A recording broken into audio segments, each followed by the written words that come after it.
Hello बच्चों, कैसे हो आप लोग बेटा। आई होप आप सभी अच्छे होंगे, घर पर सेफ होंगे। जी हाँ, क्लास 12 वाले बच्चों के लिए आपके लिए वही टॉपिक बच्चों की डिमांड आ रही है। सर आपने पार्ट 1 बना के छोड़ दिया, पार्ट 2 का बनाओगे तो आपकी डिमांड पर आपके लिए पार्टनरशिप का पार्ट 2 हमने तैयार कर दिया है। आई होप आपको हमारा पार्ट 1 पसंद आया होगा, और नहीं आया तो यार कोई बात नहीं, पार्ट 2 देख के समझो चीजों को। आज की वीडियो में बहुत कुछ कवर करने वाले हैं आपके सामने।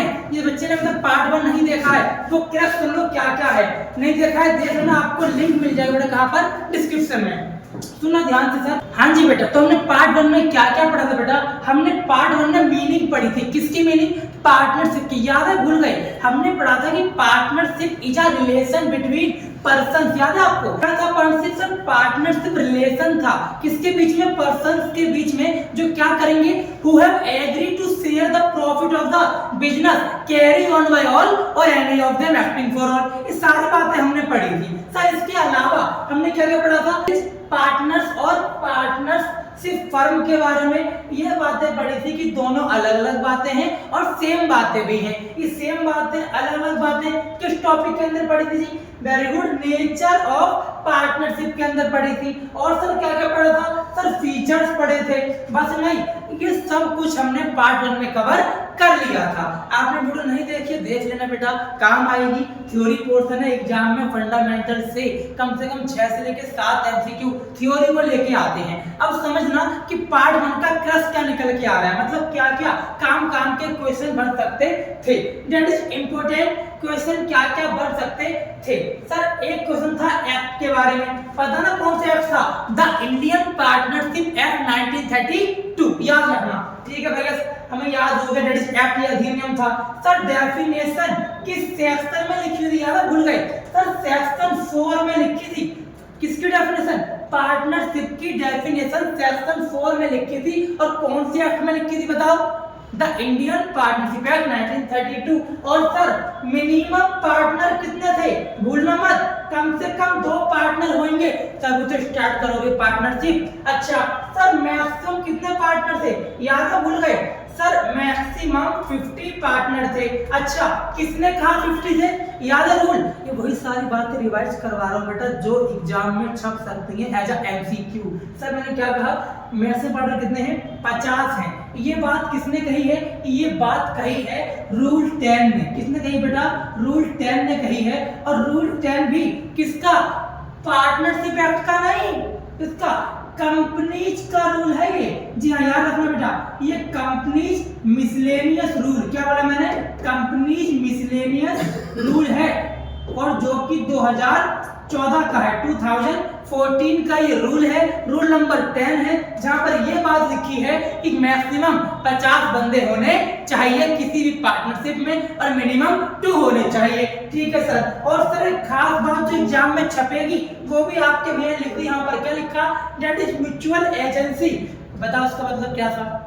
भूल गए ना? इसका मतलब था प्रिंसिपल एजेंट रिलेशनशिप। याद आया? क्या था? Principal agent relationship. जहां हमने आपको ये सिखाया था कि सर जो व्यक्ति हमारी फर्म के अंदर ज्यादा टाइम डिवोट करेगा उस व्यक्ति को, अब वो व्यक्ति बोलेगा दूसरे लोगों से, वो दूसरे पार्टनर से कि भैया मैं कौन हूं, मैं एज अ प्रिंसिपल वर्क करूंगा, आप मेरे एजेंट हो। असल में सारे के सारे ही मालिक हैं, क्योंकि प्रॉफिट एट द एंड सभी को बंटना है। तो ऐसा मत समझना। क्या रखना? म्यूचुअल एजेंसी मतलब क्या?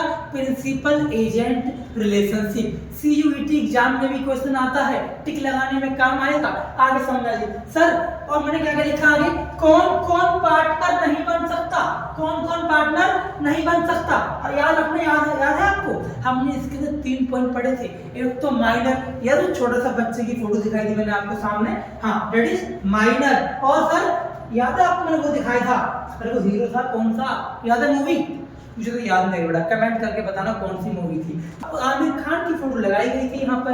और क्या लगाया गया था? सर अगला लिखना डिस्क्वालीफाई बाय लॉ, मतलब लॉ द्वारा डिस्क्वालीफाई करना। तो कोई ऐसा व्यक्ति जिसे लॉ ने डिस्क्वालीफाई किया हो, मतलब कि कभी जेल में गया हो, या फिर सर हमने सिंपल सी बात पढ़ी है कि पार्टनरशिप के अंदर लॉफुल काम होता है, इलीगल काम नहीं होता। आगे बात समझ, ये सब मैंने आपको पार्ट 1 का रिवाइज करवा दिया। अब बात करते हैं आज के टॉपिक की तरफ कि आज की वीडियो में क्या क्या कवर करने वाले हैं, क्या क्या टॉपिक हैं हम कवर करने वाले हैं बेटा। इस वीडियो में हम कवर करने वाले हैं राइट ऑफ अ पार्टनर। क्या पढ़ने वाले हैं कि पार्टनर से क्या क्या राइट होते हैं। हम पढ़ने वाले हैं कि पार्टनर की क्या क्या लायबिलिटीज होती हैं। हम आज क्या पढ़ने वाले हैं, कुछ बेसिक टर्म आपको समझाएंगे कि पार्टनरशिप के केस में क्या क्या बेसिक टर्म बच्चे को आनी चाहिए।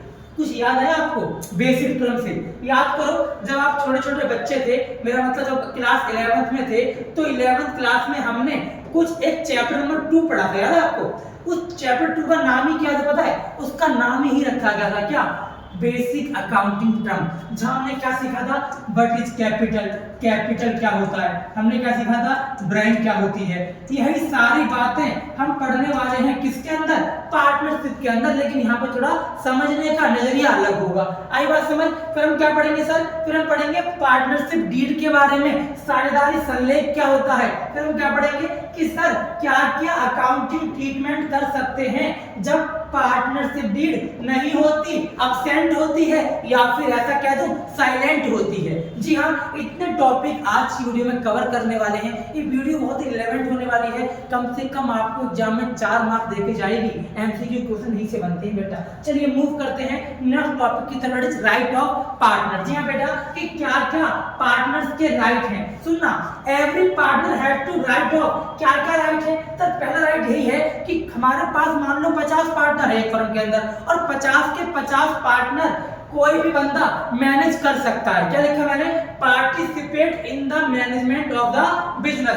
50 में से कोई भी पार्टनर पार्टनरशिप के किसी भी मैनेजमेंट में हिस्सा ले सकता है, यानी पार्टिसिपेट कर सकता है। तो सेकंड पॉइंट क्या लिखा मैंने? दैट इज बी कंसल्टेड, मतलब कोई भी, मतलब मान लो कि आप नहीं आते फर्म के अंदर, मैं ही पूरे दिन रहता हूँ, जो मैं हूँ वो आपको बता दूंगा कि भैया ऐसे ऐसे ऐसे ऐसे ये सब चल रहा है हमारी कंपनी में, मतलब ये सारे अफेयर चल रहे हैं। क्या लिखा है यहाँ पर? B consulted about the affair of a business. हमें पता होना चाहिए कि पार्टनरशिप में क्या क्या काम हो रहा है। तीसरी बात, हम क्या कर सकते हैं? इंस्पेक्ट कर सकते हैं बुक्स ऑफ अकाउंट को। हम फाइनेंशियल स्टेटमेंट को चेक कर सकते हैं, और चेक करने के बाद उसकी एक कॉपी अपने पास भी रख सकते हैं। यदि आप कल को पार्टनरशिप फर्म खोलते हैं और वहां पर आप को अपने राइट पता होने चाहिए, क्या क्या आपके राइट हैं। ठीक है बेटा। इसके बाद शेयर प्रॉफिट और loss with other the agreed ratio. और जो प्रॉफिट हुआ एट द एंड, क्या लॉस हुआ, वो एग्रीड रेशियो बांटना पड़ेगा। अब ये क्या है सर? एग्रीड रेशियो का मतलब है जो भी पार्टनरशिप डिसाइड हुआ था स्टार्टिंग में, तो कुछ ना कुछ लिखा गया होगा एग्रीमेंट के अंदर, उसे कहते हैं डीड। ठीक है, वो सारी कहानी हम पढ़ेंगे, लेकिन इसको खाली इतना समझ लो फिलहाल। एग्रीड रेशियो का मतलब हो गया एक ऐसा रेशियो जहां पर सभी पार्टनर सहमत हैं कि हाँ हम जो भी प्रॉफिट कमाएंगे या तो उसे आधा आधा आधा आधा बांट लेंगे, या फिर कुछ प्रोपोर्शन में बांटेंगे, कोई 2/2 ले लेगा, कोई 2/3 ले लेगा। इस तरीके से कुछ प्रोपोर्शन बांटा जाएगा। पहले पहली बात। और लास्ट में क्या लिखा मैंने? Not to allow the admission of a new partner. बहुत ही खतरनाक बात लिखी है एग्जाम में, यही वाली बात समझ लो पेपर में आ जाती है। कौन सी वाली बात? Not to allow the admission of a new partner. Sir किस बेस पे आती है, कैसा क्वेश्चन आता है?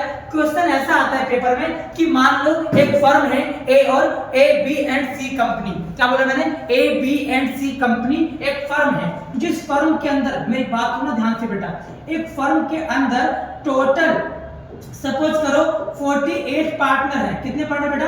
48 पार्टनर हैं, जिसमें से 47 पार्टनर पता है क्या चाहते हैं? वो चाहते हैं कि हमारी फर्म में एक मेरा दोस्त है, वो दोस्त आ जाए। मान लो कि 47 पार्टनर्स का एक फ्रेंड है जो इस फर्म में आना चाहता है, लेकिन फर्म के अंदर पार्टनर कितने थे?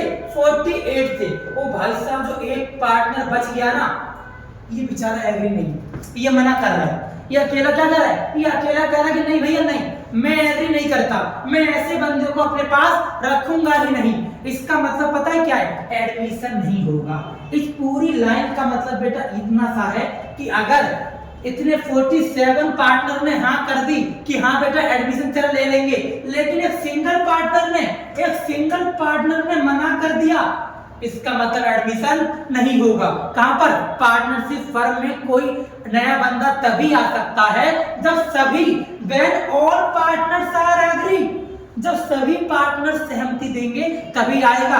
अगर ऐसा मत समझना कि मेजॉरिटी देखी जाएगी, नहीं बेटा।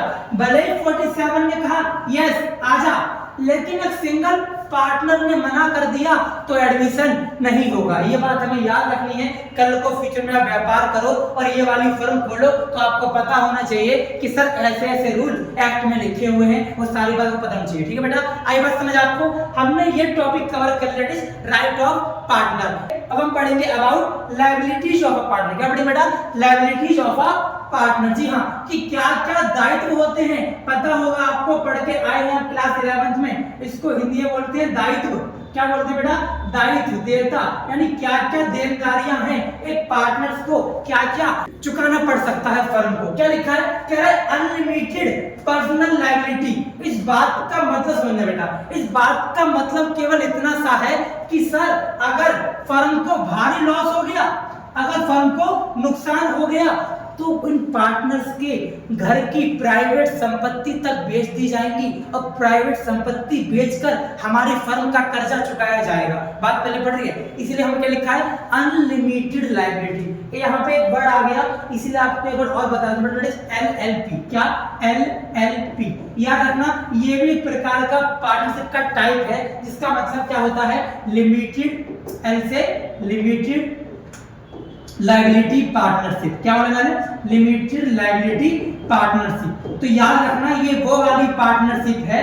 ये हमारे पिछले साल CUET के एग्जाम में आया था, इसलिए आपको बता रहा हूं कि LLP का मतलब क्या है? एक ऐसी पार्टनरशिप जिसकी लायबिलिटी कैसी है? जिसकी लायबिलिटी लिमिटेड है। मतलब सर अगर हमारा डिसाइड हुआ है कि भैया 1 लाख रुपया तक मैं चुकाऊंगा, तो इसका मतलब मुझे केवल 1 लाख ही देना है मैक्सिमम, चाहे कितने का भी लॉस हो मुझे फर्क नहीं पड़ता।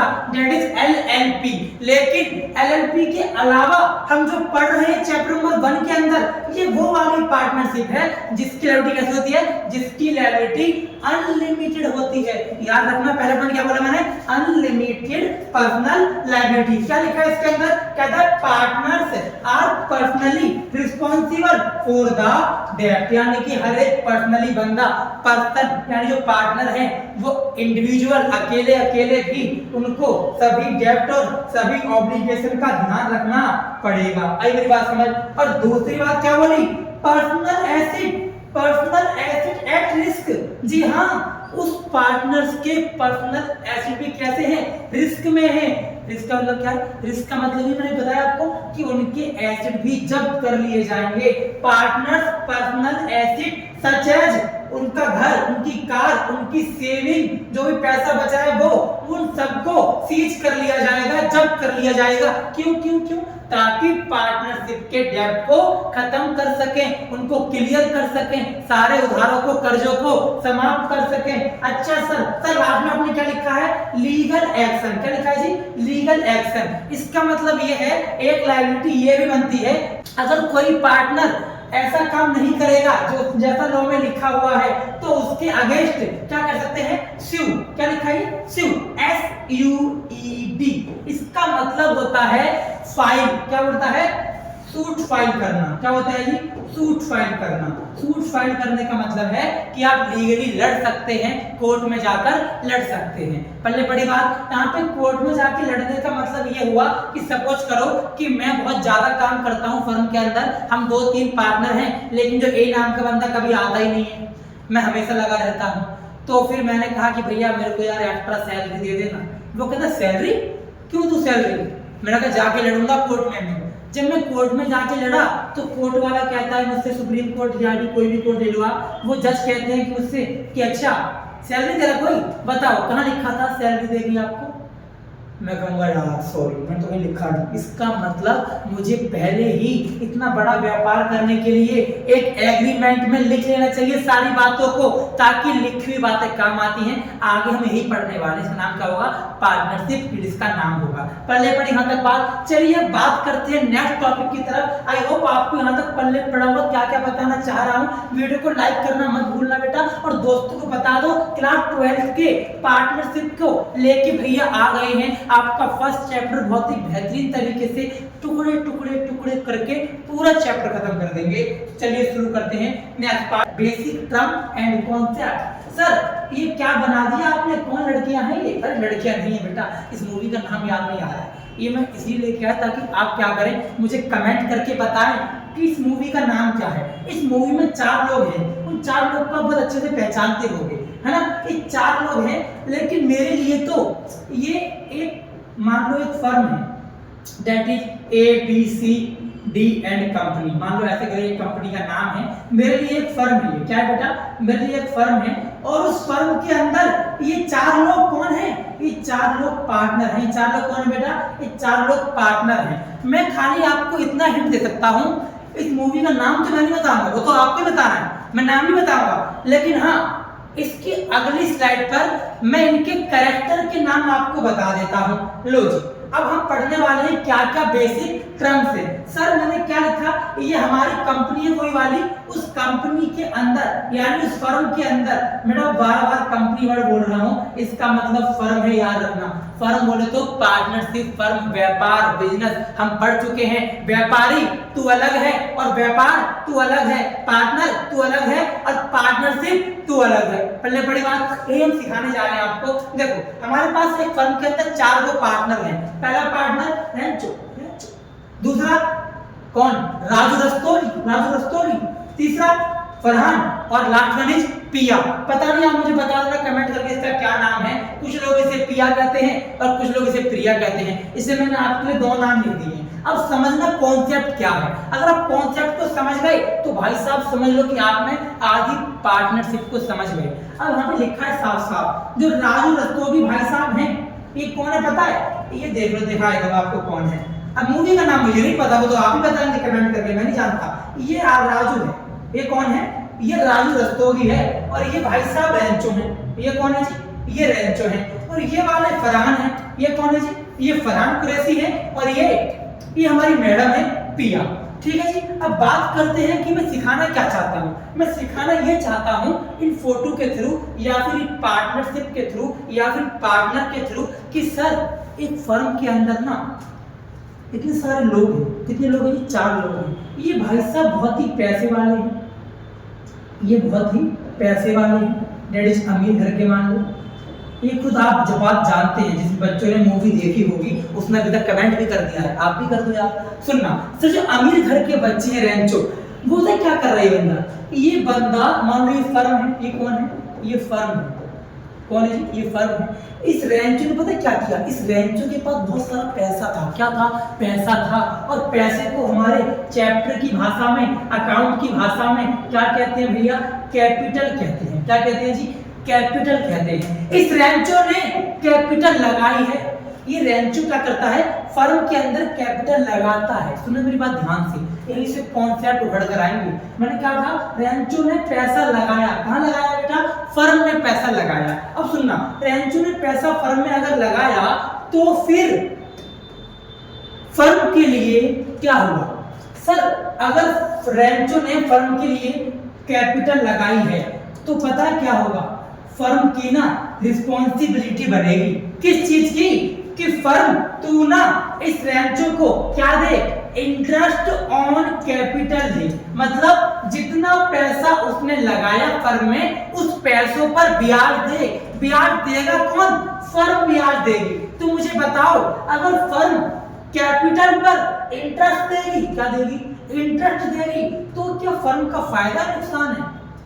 फर्म का नुकसान है। क्यों? क्योंकि फर्म किसी को पैसा दे रही है, और जब फर्म पैसा देगी तो फर्म के लिए क्या होगा? एक्सपेंस होगा। यार अपना इंटरेस्ट ऑन कैपिटल क्या है बेटा?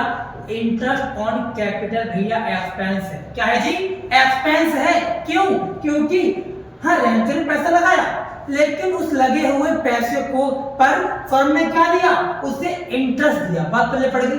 अब भाई साहब जो गरीब घर का बंदा है ना, तुम्हें क्या लगता है ये पैसा लगाएगा? नहीं भैया, पैसा लगाने वालों में से नहीं है, ये बहुत गरीब है। ये इतना गरीब है कि इसके पास पैसा ही नहीं है। तो जो गरीब होगा और जो पार्टनरशिप में आएगा वो पैसा लगाएगा, ये पैसा लेगा, वो फर्म से पैसा ड्रॉ करेगा। क्या बोला मैंने? वो फर्म से पैसा ड्रॉ करेगा। यानी राजू रस्तोगी सर क्या करेंगे? ये सर इस फर्म से ड्राइंग करेंगे। क्या बोला मैंने? ये इस फर्म से ड्राइंग करेंगे। ड्राइंग में क्या होता है? पर्सनल यूज के लिए पैसा निकालना अपने बिजनेस से, ये पैसा निकालेगा। अब कुछ सोच के देखो, जब किसी पार्टनर ने फर्म में पैसा लगाया तो पार्टनर ने उस लगाए हुए पैसे पर क्या दिया? पार्टनर को ब्याज दिया। क्या एज अ पार्टनर में फर्म से पैसा निकालता हूं तो मेरी भी तो ड्यूटी बनती है, मैं भी क्या करूं कि मैं भी फर्म को क्या दूं? अपने निकाले हुए पैसे पर इंटरेस्ट दूं। Very good. इसको क्या नाम बोलते हैं जी? इसको बोलते हैं इंटरेस्ट ऑन ड्राइंग। क्या बोलते हैं बेटा? Interest on drawing. अच्छा सर, मतलब मैं समझ गया। जब राजू रस्तोगी ड्राइंग करेगा, बहुत सारा अमाउंट निकालेगा, तो वो भी निकाले हुए अमाउंट पर क्या देगा? ब्याज देगा। और जब वो ब्याज देगा तो फर्म को क्या होगा? फायदा नुकसान? फर्म को फायदा होगा। फायदा बोले तो फर्म की इनकम होगी। क्या होगी? इनकम होगी। और याद रखना, इनकम को क्या करते हैं? क्रेडिट करते हैं। अच्छा भैया, मतलब आईओडी इंटरेस्ट ऑन ड्राइंग तुम ना क्रेडिट हो जाओगी फर्म के अकाउंट में। क्या बोला मैंने? तुम ना क्रेडिट हो जाओगी किसके अकाउंट में? फर्म के अकाउंट में। अच्छा अच्छा अच्छा। और सर इसका तो बताओ, किसका? इंटरेस्ट ऑन कैपिटल का। अरे ये तो खर्चा था ना, ये देना पड़ेगा फर्म को। अच्छा, मतलब आईओसी तुम ना डेबिट हो जाओगी किसके अकाउंट में? फर्म के अकाउंट में। पहले बड़ी बात, क्योंकि ये फर्म के लिए खर्चा है और ये फर्म के लिए इनकम है। क्या? आईओटी। नाउ अब भैया फरहान भैया हैं, ये तो ऐसे बंदे हैं कि बहुत ज्यादा फर्म में रहते हैं, पूरे दिन फर्म में काम करते रहते हैं। रैंचो भाई साहब आते हैं, अपनी फैमिली को संभालने में लगे हुए हैं, ये घूमने में लगे हुए हैं। रैंचो राजू रस्तोगी अपनी फैमिली को संभाल रहे हैं। लेकिन फरहान जो है पूरे दिन बंदा कहाँ रहता है? फर्म के अंदर रहता है। अब हुआ क्या? वो फर्म के अंदर रहता था तो वो पता है क्या चाह रहा था? वो ये चाह रहा था कि भैया मुझे ना क्या मिले? मुझे ना फर्म सैलरी दे। क्या दे? मुझे फर्म सैलरी दे। अब सर अभी चाहते हैं कि फर्म मुझे सैलरी दे। अब मुझे सोच के बताना, अगर फर्म इस अकेले बंदे को सैलरी देगी, क्या देगी? सैलरी देगी, या फिर कमीशन देगी, या फिर बोनस देगी? SBC, salary bonus commission. SBC, salary bonus commission देगी। तो क्या फर्म का फायदा होगा? नहीं नहीं सर, ये तो फर्म के लिए फिर से खर्चा बन गया, क्योंकि फर्म को सैलरी देनी पड़ रही है, खर्चा हो गया। यानी सर सैलरी को भी, कमीशन को भी, बोनस को भी क्या कर दिया जाएगा? डेबिट कर दिया जाएगा। किसके अकाउंट में? फर्म के अकाउंट में। पढ़ले पड़ी बात। हाँ जी, अब बात करते हैं प्रिया मैडम की। अब जो प्रिया मैडम को जानते हो आप, तो ये तो प्रोफेसर की बेटी है, ये तो इनके पास तो पैसा ही पैसा होगा। पैसा ही पैसा होगा। यानी ये प्रिया मैडम पता है क्या करेंगी? ये फर्म को लोन देंगी। बोलेंगी ये फर्म तेरे लिए, तू तो मेरे सामने बच्ची है, ले पता कितना रुपया चाहिए? यानी फर्म को लोन मिलेगा किसके थ्रू? पार्टनर के थ्रू। जब पार्टनर फर्म को लोन देता है, सुनिए मेरी बात ध्यान से, बहुत सारे कॉन्सेप्ट उखाड़ उखाड़ के ला रहा हूं, आपको समझने की देरी है बस। मैंने क्या कहा कि एक मैडम है जो प्रोफेसर की बेटी है, वो क्या करने जा रही है? वो फर्म को लोन दे रही है, पैसे पैसे इनके पास। जब इन्होंने फर्म को लोन दिया, लोन दिया है किसने? पार्टनर ने। लोन दिया है बेटा किसने? लोन दिया है पार्टनर ने। तो याद रखना, जब फर्म लोन लेती है किसी पार्टनर से, तो भैया फर्म आपकी तरह काम नहीं कर सकती। मतलब फर्म पार्टनर की तरह काम नहीं कर सकती। फर्म की ड्यूटी बनती है, अगर मुझे किसी ने लोन दिया है तो मैं उस पार्टनर को कम से कम 6% पर एनम का ब्याज दूंगी, इंटरेस्ट ऑन लोन दूंगी। क्या दूंगी? Interest on loan. आई मेरी बात समझ? यानी ये बात याद रखना, आगे पढ़ेंगे, हमारे पेपर में भी आता है कि अगर पार्टनर ने लोन दिया है फर्म को, तो फर्म की ड्यूटी बनती है कि फर्म तू ना 6% ब्याज देगी किस पर? लोन पर, इंटरेस्ट ऑन लोन के नाम से। पल्ले पड़ी बात। अब बच्चे कमेंट करके बताना चाहते हैं या पूछना चाहते हैं कि भैया अगर उल्टा हो जाए तो मतलब अगर फर्म लोन दे तो इस केस में पार्टनर कुछ नहीं देगा, यानी हर जगह पार्टनर का फायदा है तो क्यों नहीं खोल लेते पार्टनरशिप फर्म।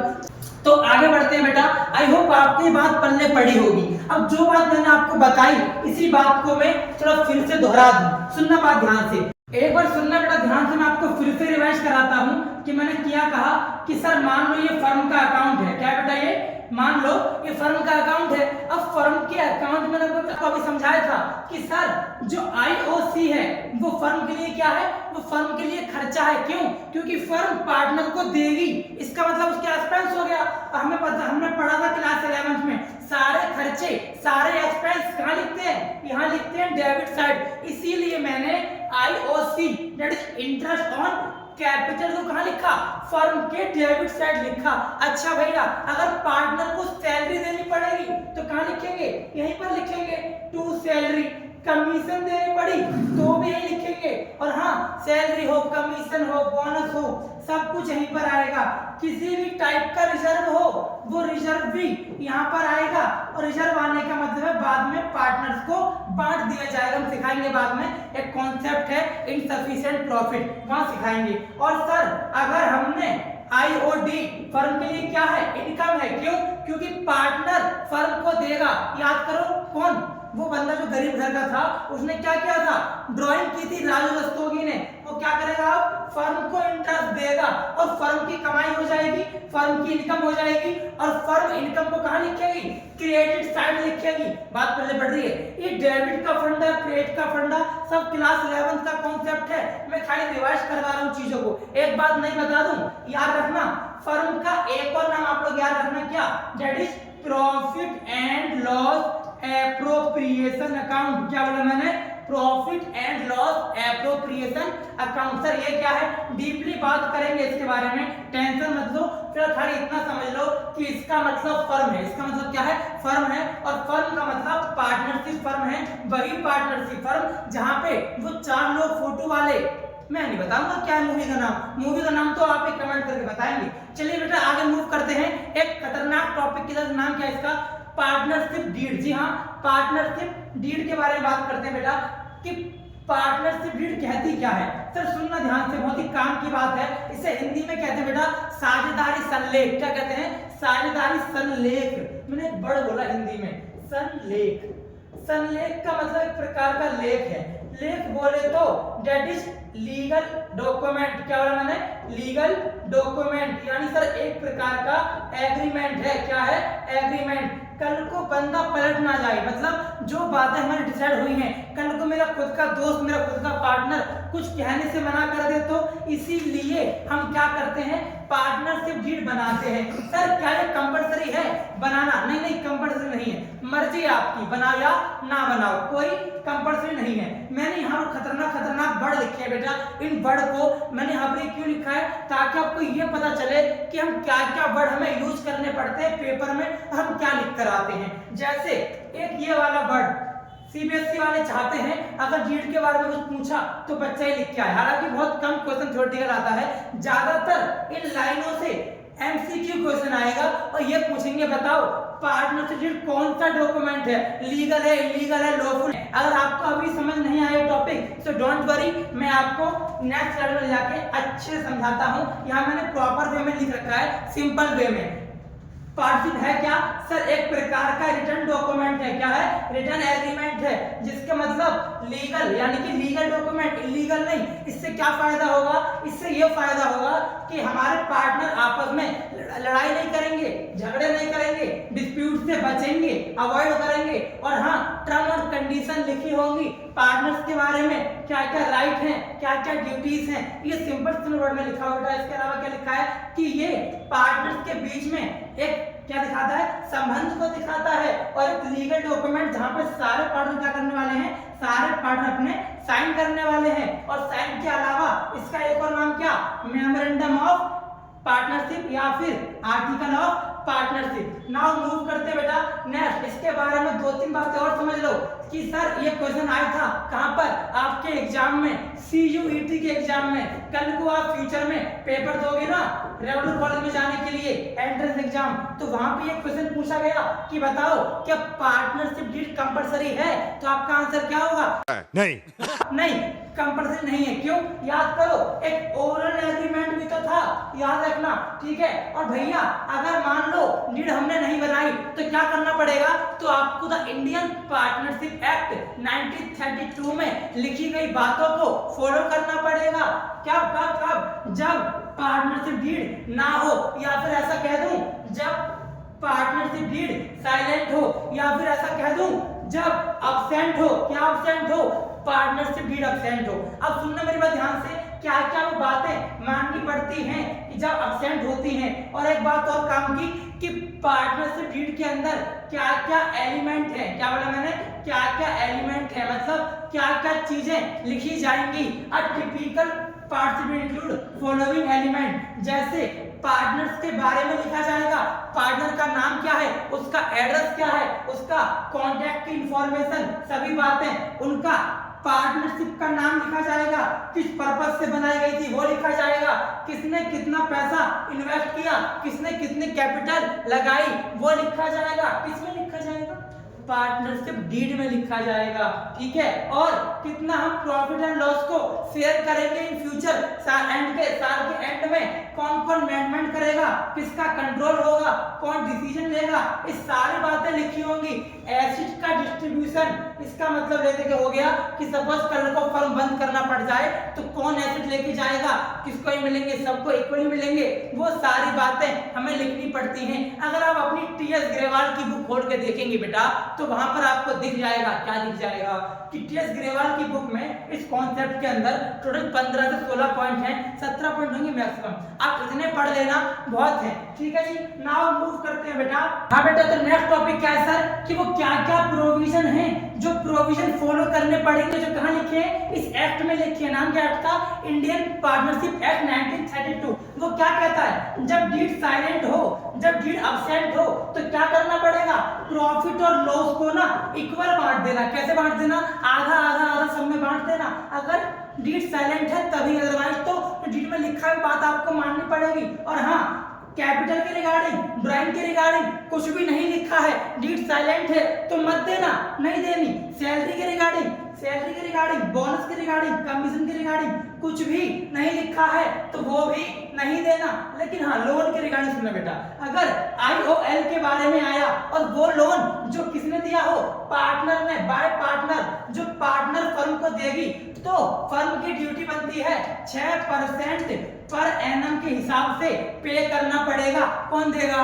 फर्म देगी। किसको? पार्टनर को। और सबसे लास्ट बात, इसे बेटा समझ लो ध्यान से, इसका मतलब क्या है? मान लो मेरी फर्म के अंदर कितने पार्टनर हैं? मेरी फर्म बेटा 48 पार्टनर हैं, और 48 पार्टनर में से 47 पार्टनर क्या बोल रहे हैं कि हाँ, एक न्यू पर्सन एडमिशन ले सकता है। लेकिन एक पार्टनर ने मना कर दिया, तो एडमिशन नहीं होगा। जी हाँ बेटा, यही यहाँ पर लिखा हुआ है। क्या लिखा है? कि अगर एडमिशन है बंदे का तभी होगा जब all partners are agree, otherwise नहीं। आई होप बेटा आपकी वीडियो अच्छी लगी होगी। ये था पूरा फंडामेंटल ऑफ पार्टनरशिप, जहां हमने बताया किस तरीके से क्या क्या होता है। वीडियो को लाइक करना मत भूलना। मिलेंगे नेक्स्ट वीडियो में। Thank you so much. अब तुम लोग गलती से अगर नए हो तो सब्सक्राइब करो, वो जो लाल वाला बटन है उस पर अपने जीजा जी फेंक के मारो या फूफा जी, मुझे नहीं पता, बस क्लिक हो जाना चाहिए।